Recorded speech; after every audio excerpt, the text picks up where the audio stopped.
At 7:10 p.m., the Anderson radioed the Fist to ask how they were doing. The captain replied, "We are holding our own." As he spoke, a snow squall blotted out the Anderson's radar screen. When it cleared 10 minutes later, the Fitzgerald was gone.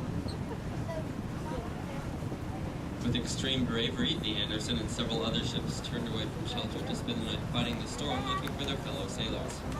Some ships that tried to join the search were forced to turn back or risk sinking themselves. Departed Duluth loaded with ore. The weather was calm, so the Wilson departed while her crew was still closing her hatch covers. Further out on the lake, the wooden steamer George Hadley was inbound for the Duluth piers with coal, when a tug came alongside and gave her captain a change of orders to head for Superior. While still leaning over the side and talking to the tug, the Hadley's captain ordered his ship to make a hard turn toward the Superior entry. The Hadley was now cutting right across the Wilson's path.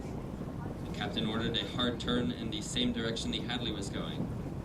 Unfortunately, neither ship could turn sharply enough, and the Hadley's bow sliced into the Wilson just forward of her stern cabins. Water gushed into the Wilson's hull through the hole made by the Hadley, and as the Wilson rolled from the impact, water also poured in through her open hatches. The Hadley quickly moved to rescue the Wilson's crew, but the Wilson plunged to the bottom within 3 minutes of the collision. Her bow dropped like a rock, kicking her stern high in the air, and she drove straight down with her propeller still spinning, taking 9 men with her. The Hadley, with the rest of the Wilson's crew aboard, was also taking on water. Her captain barely managed to beach her south of the Duluth Ship Canal, where she settled to the bottom with her cabins above water. The Hadley was salvaged and returned to service, but the Wilson still lies where she sank, about a mile out from the Duluth piers in 70 feet of water.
Yeah.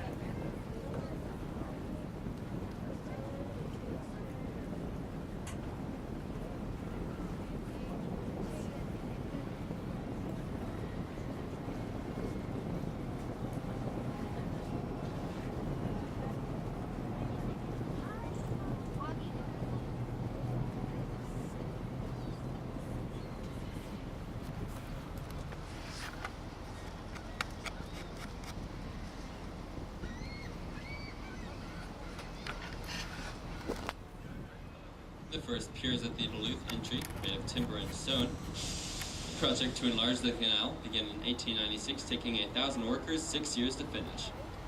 The new canal was 300 feet wide, lined by 1,700 concrete piers. The Army Corps of Engineers rebuilt the piers in the mid-80s by capping them with new concrete and encasing them in the steel piling you see at the waterline.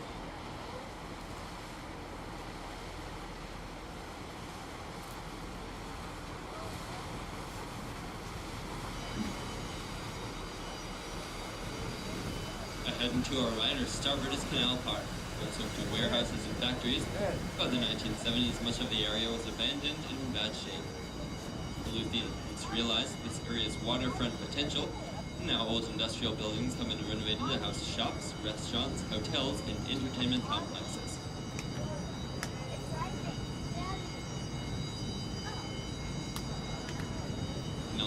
canal park's main attraction is the ship canal in the U.S. Army